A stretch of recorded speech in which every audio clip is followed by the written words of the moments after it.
अभी हमने जो सबक पढ़ा था लोकगीत, अब हम करेंगे उसकी मशक। ठीक है, जो इसका अभ्यास कर रहे हैं सवाल जवाब है, अब हम वो करेंगे। यहाँ दिए हैं अल्फाज मायने। अवाम क्या होता है? आम लोग। आम की जमा होती है क्या? अवाम।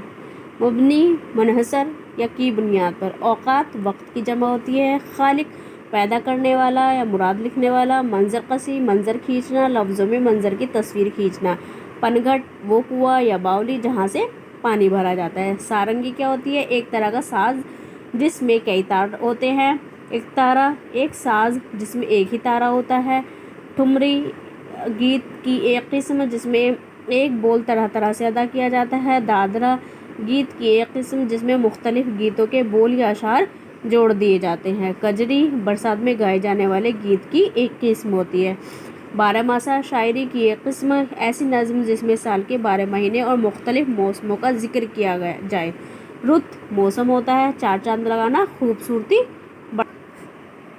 रत जगे रात को जागना। शादी ब्याह या खुशी के किसी तकरीब में रात भर जागना और खुशी मनाना। मकबूलियत कबूल किया हुआ, पसंदीदगी। ठीक है, आप ये काम ना अपने कॉपी में करेंगे सभी बच्चे।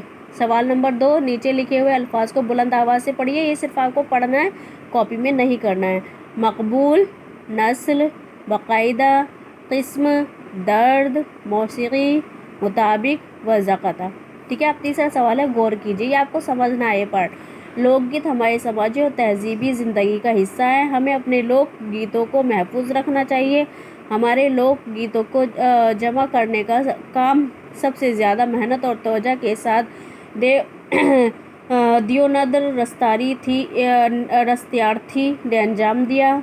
गांधी जी की तहरीक पर उन्होंने उसका बेड़ा उठाया था। ज़िंदगी का बहुत बड़ा हिस्सा उन्होंने लोक गीतों की तलाश में गुजारा। यानी ये एक शायर हैं जिन्होंने लोकगीत लिखे हैं। मुल्क के दूर दराज इलाकों में घूमते फिरते एक आम अंदाजे के मुताबिक उन्होंने अपनी ज़िंदगी में तकरीबन 3 लाख लोकगीत जमा किए थे। उनकी मेहनत का बहुत कम हिस्सा छप कर सामने आया है। दियोनद रस्तार्थी उर्दू के मशहूर अफसाना निगार थे। उनकी पैदाइश 28 मई 1908 को पंजाब के ज़िला संगरूर में हुई थी और उनका इंतकाल 12 फरवरी 2003 को हुआ।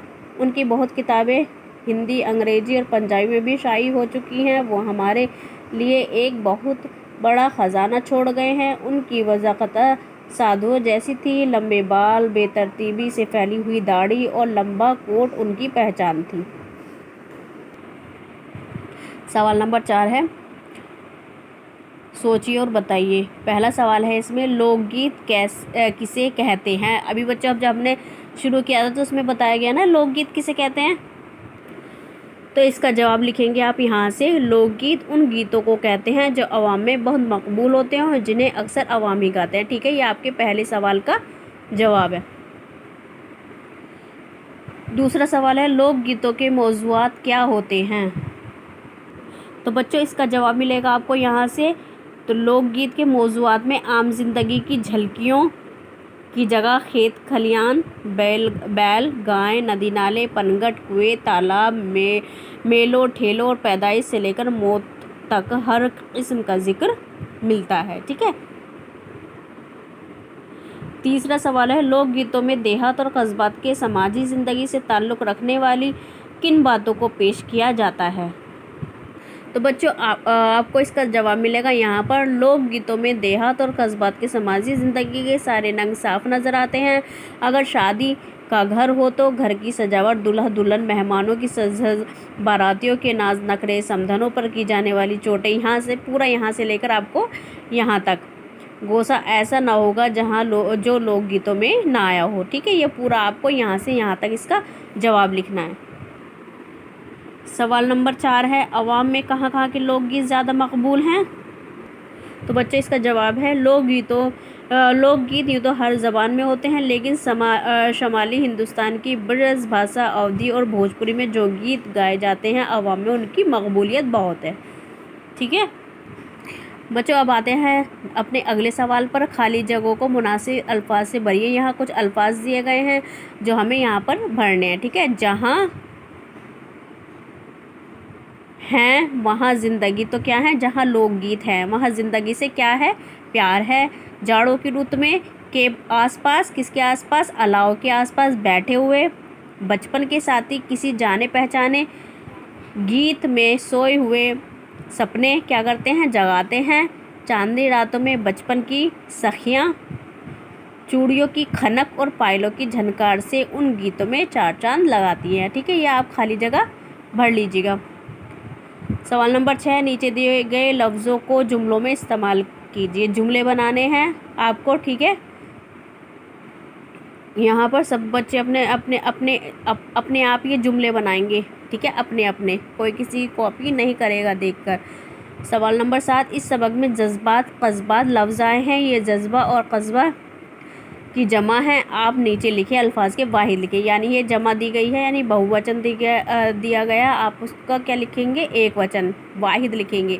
तो ख्यालात का क्या हो जाएगा, ख्याल।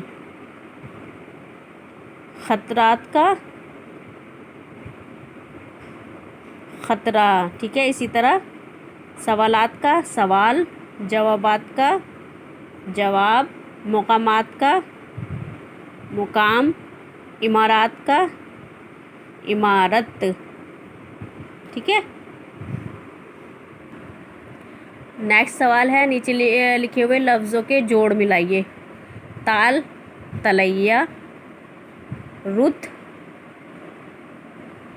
ये आप सभी बच्चे कर लेंगे नहीं आप। रुत का क्या हो जाएगा, बगीचा होगा, नहीं होगा। छाड़ होगा, नहीं होगा। धज होगा, धज किसका हो जाएगा, सज धज। छेड़ छाड़। नाज का नखरे हो जाएगा, ये नखरे दिया है। बाग का बगीचे हो जाएगा। तो रुत का क्या हो जाएगा, रत जगह।